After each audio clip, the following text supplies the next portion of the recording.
remorse. So I'm glad you're free at last. Hey yo, what's up, internet? It is Andrew Ishis. Been about a month since I put any videos out. We had one ready a little bit, like a couple weeks ago. It was supposed to be a review of Stash of Select's new indicator on TradingView. We're gonna pull that video. I want to have a slightly different idea for the format, so we're gonna reshoot that one, and then I'll get that out to you guys soon. We will get a chance to look at Stash's indicator a little bit later on in this video, but that's not the focus. Before we move on, I do want to point out that I'm not always great at doing self-promotion, but I'm going to do it here. The song that you just heard over the intro is, in fact, a new song from me. I just posted it a couple weeks ago. I'm actually preparing to get ready to release a new, probably an EP of a couple of songs in honor of a friend of mine that we just lost, Dave Rohan. That is a song for him, and so it is available on Bandcamp. I will put the link in the description, and I definitely appreciate you like checking it out, leaving comments, sharing it with people if you enjoy it. I know it's like aging hipster rock, but it's all I got. So that part being over, today, I'm gonna move out of the way for this thing here. We're going to talk about futures because it is kind of all I've been trading lately. I took for any of you that know me have known me for a bit, I was real big into futures. I was real big into options there for a couple of years. I took some time off to tend to some family issues, and I'm just kind of starting to come back around to trading a little bit more frequently. And I have been dabbling with the futures, and I'm finding that this is really kind of where I'm most comfortable and successful. So I want to talk a little bit about why I've transitioned over to futures as my primary trading instrument, and then kind of walk you through my last week of trading, just because there's like, I'm going through growth mindset there, and I'm just willing to share that out loud. It is not, spoiler alert, it is not me just showing you like a straight rocket. There are some wins and some losses, and there are some areas, some opportunities for growth in there for me. So I want to share that with you. If you're struggling with growth mindset, hopefully this will kind of give you a little bit of a blueprint for how to look at things and to gather information in order to improve going forward. That's what I'm really shooting for here. So let's jump into to the content a little bit. So futures is the topic. I'm sure that you enjoyed my dad joke there, and it's a dad cultural reference. If you are a Corey Haim, I don't remember which guy that was, but yeah. So here, I think most of the reasons I'm into futures fall into three buckets. Number one, they are simple. What people like about options is that they are leverage, which means that when a stock goes $1, the option or the contract can go significantly more than $1. And so they can be extremely profitable or damaging depending, what size you're on, or what side you're on. But what people are drawn to is the volatility and the leverage of the moves that you get because of the Greeks. Now, all of the Greeks, if you understand how they work, that's great. But you know for sure that they are all tied to time. And that is one of the most key components to an options contract, is that there is a days to expiration. And the closer you get to it, the more volatile the contracts that you are trading are worth. So you get the leverage in futures without the complications of the Greeks or the time pressure of expiration. Now, contracts futures they absolutely roll. But if you have a futures contract and you want to roll it forward, you simply say that you want to roll it forward, and then you have a futures contract in the next time frame as well. So whereas with options, the days to expiry are the days to expiry, and you have to deal with that. And either it expires worthless or it expires, in the money, or you've traded out of it before then. But any out of the money contracts in options go to zero. So you do not have that risk with futures. They don't go to zero. They simply go up or they go down. That's kind of it. And then you roll it forward to the next time frame in order to use those.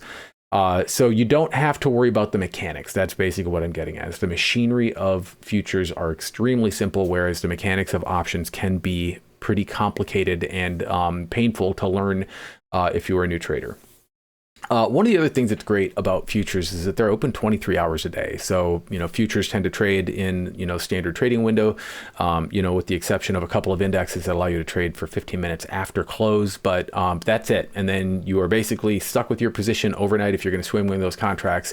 Not the case with futures. Futures, they close for 1 hour for settlement. Here, I think in East Coast time, that is between 5 and 6. I believe that is the East Coast time. I'm Central Coast. I'm Central time zone. So that means that they close from 4 to 5 here. But that's it. The rest of the day they're open. Now, the standard trading day is clearly where you have the majority of the volume and the volatility, right? There are far more participants in the market at that time. So futures do roughly follow the index SPX.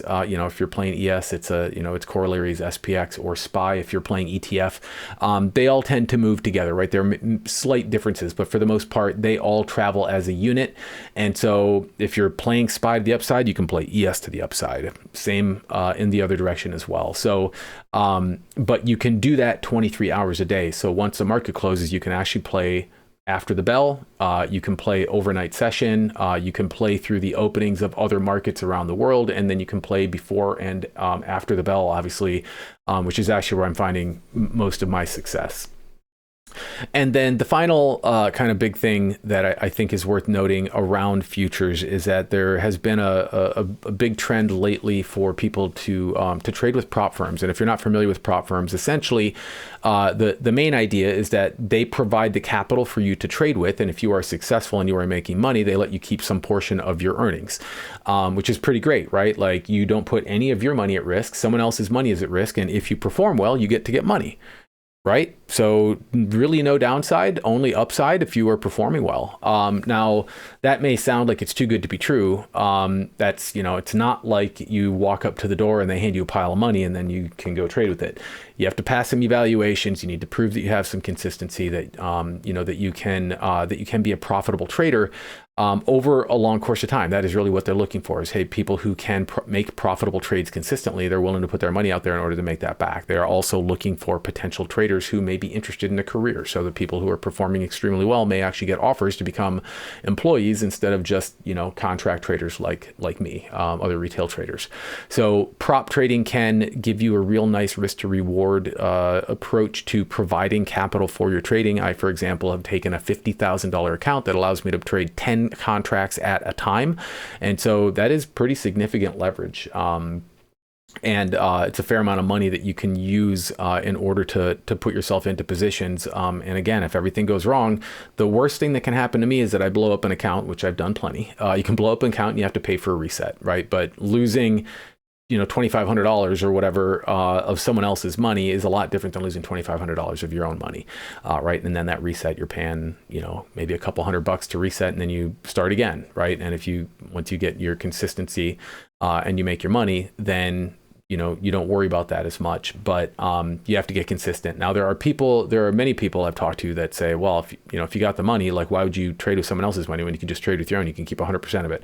It's true. It's just that you're risking your own money as well. So if you are super confident that you're never going to lose, maybe that makes sense. If you got a $500,000 sitting around, you want to go put it into the market, by all means, go for it. I do not have $500,000 sitting around. So this is a nice way for me to make sure that I am not impacting the resources that my family needs to be okay, right? I can afford to be, a trader and a responsible family person. I do have a day job as well, right? So I'm also I do not endeavor to be a professional daytime trader all the time. So this helps me remove some of that pressure to perform using my own resources. So, let's take a look at, this is, as I mentioned before, I'm doing prop trading. I'm going through a company called Apex, which is, I think, Apex Trader Funding.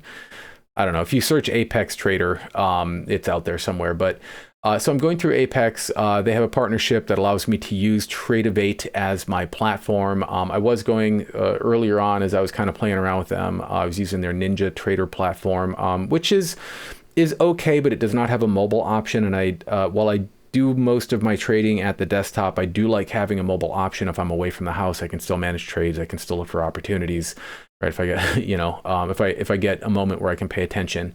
So I do appreciate the mobile access on Tradovate, and it does work through TradingView as well. So neither of which were available through the NinjaTrader under Apex. And I know that there are other traders who have other platforms that are available. So this is just the one that I went with. What we're looking at here is the trade screen for my previous week. This is actually for one day, my previous week, and I'm realizing that I sort of left this at the not where I meant to, but we'll talk through this a little bit and I'll kind of show you the whole week. So essentially this was my Friday.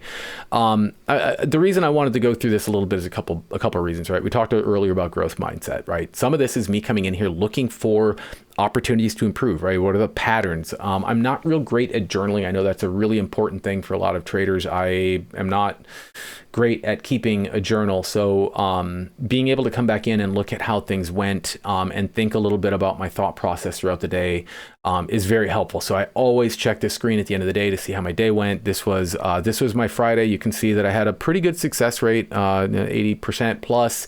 We had 5 trades that lost. I gave $2,200 back, but overall I grossed 6,200, but after I gave the money back, I still came close to a $4,000 day. I'd like to see fewer trades in this, is a little bit higher. I really am trying to get down to like a max of 10 trades for the day, and really I'd like to see like 1 to 2, maybe like high leverage positions. But I don't actually want to be taking this many trades throughout the course of the day. It's not a good balance for look, I got a day job, so I can't really put that much attention on this, and I don't want to underthink it and let trades get away from me. So like that all comes down to risk management and being very careful about your positions. But overall this day went pretty well for me. There's bits of information, to pull out of all of these graphs. But I want to contrast this with the entire week. So that was a pretty good day. I didn't have all good days this week. I did, frankly, and you can see this in my overall P&L, kind of fits and starts, right? Kind of starting off here, got a surge, gave it back, got a surge, gave it back, got a surge, gave it back. So there was a lot of this inconsistency here was me over trading, frankly. When we look at the numbers of what was going on throughout the week, I took way more trades than I should have. I don't want to take 300 trades in a week. That is too much. That is too much eyes on screen. That is too many positions I'm not confident in. And as a result, I lost $1,000 in trading fees, right? The downside of trading this much is that your overhead is pretty high, right? So, that's like 3% or something like that I gave back in fees. Granted, now I was successful, right? Like I overall was profitable on the week, but I gave a lot back here in terms of commissions, and I overtraded because I did not use good mental discipline for all of my positions, and I didn't use good risk management for all of my positions, right? So this is a function of me being either careless or not able to manage a trade correctly, or not thinking all the way through my thesis before getting into it, which does happen sometimes, I gotta be honest. But overall, right, successful week. And I did manage to clean things up over Thursday and Friday. I did bring some discipline back. I got better at being patient, and I didn't get panicked if I lost something. So I didn't get rattled if I dropped an account. But also, as my week wore on, I had fewer losses, so the success rate was working well for me, as well as the rest of my numbers and my risk management. The other thing that I sort of love about this report, and that I am going to be onboarding, is the time of day report. You can see here that I was profitable after the bell. I was extremely profitable before the bell and after open, right, in the morning session. I'm doing great. That's right. Like, I think there's a case to be made that I should only trade the morning session and then walk away, because I'm getting slaughtered at lunch. I need to go back a little bit more to find out why this is so consistent, but I always lose at lunch. This is the whole week. I lost at lunch. And so most of these losses occurred somewhere in here. So I was either, getting lulled into a false sense of security here in lunch, or getting confident, overly confident from the success I had early in the day, and then making some lazy decisions or undisciplined decisions here, giving some of that money back. Now my afternoons have been profitable, right? Aside from a couple little drops here, like I'm still making money here in the afternoon, but clearly if I'm looking to maximize my time on screen to profit, that is here in this morning session before the open and after the open. So that's something, these are things that I'm going to onboard into my process for the following week. So I'll do another review next week to kind of talk about my journey here, how it's going. But this is kind of what I'm looking at. I come to this screen every day after I trade to kind of come in here and see what went well and see what kind of stuff I can onboard and improve upon in the following session. So that is kind of all I wanted to show you here from the Tradovate screen. I think the other thing that I wanted to share with you guys here is this is the Stash of Sellic indicator here on the 3-minute chart. I'm not going to go all the way into this. We're going to do a full session video on it, but I am using this indicator almost exclusively for my trade window. So I'm here on the 3-minute, zoomed out quite a bit. Each of these little events down here indicates a volume event on a smaller time frame. So I'm using that to help look for buyers entering and exit the market in order to help get a sense. But you notice these are occurring, these are showing up in real time. These are not repainted arrows. These are occurring in real time as the candles are being drawn. So it allows us to see volume entering and in which direction the price entry moved on a smaller time frame. And so you can see it is very consistent that when one of these shows up, there is follow through. Event shows up, there is follow through. Event shows up, there's follow through. Event shows up, follow through. Event shows up, follow through. So this indicator it really does a nice job of showing people coming in and leaving the market, and it has another number of other features in here that I really love that we will go into in more detail when we have Stash back. So you guys can keep an eye out for that in the future video. This is essentially how I'm doing my trading, guys. At this point, I'm using TradingView as my primary trading window. I'm looking at multiple time frames here. I've got NQ up on the 3-minute and the 1 hour, looking for time frames and major pivot points, and drawing out patterns here as we go through, looking for levels that may where price may react or turn around. So that's kind of how things have been shaken out here lately, guys. Again, you can see the numbers are not amazing, but they are improving. And again, I feel very comfortable with clearing 15 grand last week, or almost 15 grand last week. Like, I'll be okay if that's my weekly performance. I'm not going to be disappointed. But I am confident that I can do better with that, and with better risk management and with cleaner, more patient breaks, I can use that to sort of reinforce my behavior. And so hopefully that will be reflected next week. What my hope would be is that my average times and average plays will increase, while my success rate will not fall off. That's what I'm shooting for, is fewer trades with equal success, and hopefully with some better averages. So that's what we're going to compete against. They're going to compete against myself to try and do better. Not compete, but I'm looking to improve upon things that I know are within my power. That's really what I'm shooting for there. All right, gang, enough rambling on me. Once again, the song here on the outro is called Free at Last. It is the first song on my forthcoming EP, Fuzzy Infinite. It is available on Bandcamp. I will put the link in the description here, and I appreciate any of your feedback or help getting it some attention to help celebrate the life of my friend Dave Rohan, who we lost this last year. So yeah, anything you can do to help out with that is great. Otherwise, smash the like button. We'll see you guys when we get Stash of Sellic back here, and until then, trade safely. Cheers. While I confess duress, I'm glad you're free at last. I'm sad our times in the past would not endorse remorse, so I'm glad you're free at last. No, it doesn't help to carry this regret, but I wish I'd known that this was all the time we'd get. Given long enough, all systems come to defeat.